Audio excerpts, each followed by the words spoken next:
Hey there, Godfather at Bimmerfest here, making a short audio review of the new Bimmertech HiFi audio amplifier for the BMW i3. Um, it's really difficult to let you sample the audio difference for yourself, so I'm just going to do my best to explain it.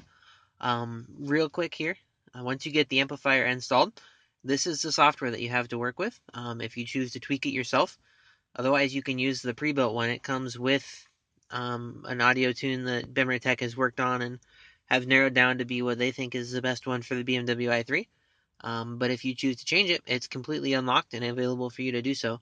So you can see here all the individual channels for right front, left front, center, left front sub, right front sub, rear speakers. And you've got 30 band EQ for all your main bands. So for left front, left rear, right rear. And then for your subwoofers, you should have a 16 channel that you can run as well. You can change all your EQ slopes, your sloping types from Butterworth, all your different slope types there. You can set this however you want, so you can make this sound exactly how you want it to sound. You don't have to use the one that they send it with. Personally, I think the one that they send it with sounds really good. It's a huge improvement over the stock Harman Kardon sound system. Um, Looking at the radio itself, so you've got your basic EQ settings here in the radio and the iDrive for the BMW i3. This is what I'm running at with the Bimmertech amplifier and the tune that they sent with. Compared to before where I had about 3 steps up in treble and about 4 steps up in bass. And they still don't sound anywhere near the same, but this was about as acceptable as I could get it with the stock amplifier in there.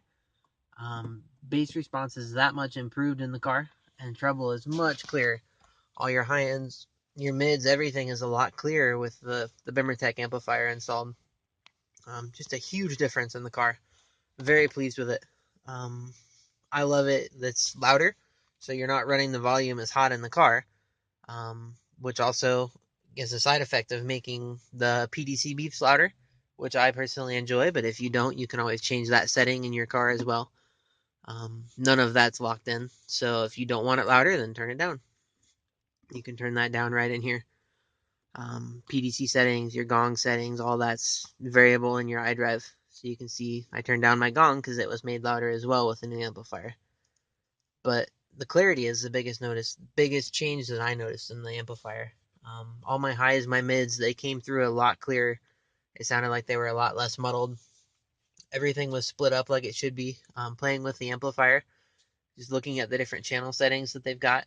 You can turn off certain channels, so you can turn off the center, middle, stuff like that, and hear what they've got going through the different speakers. And the combination of what all they have set up sounds really good.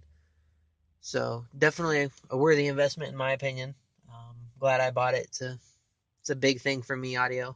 So being able to change it and customize it to the way that I want it is a huge plus for it. So yeah, just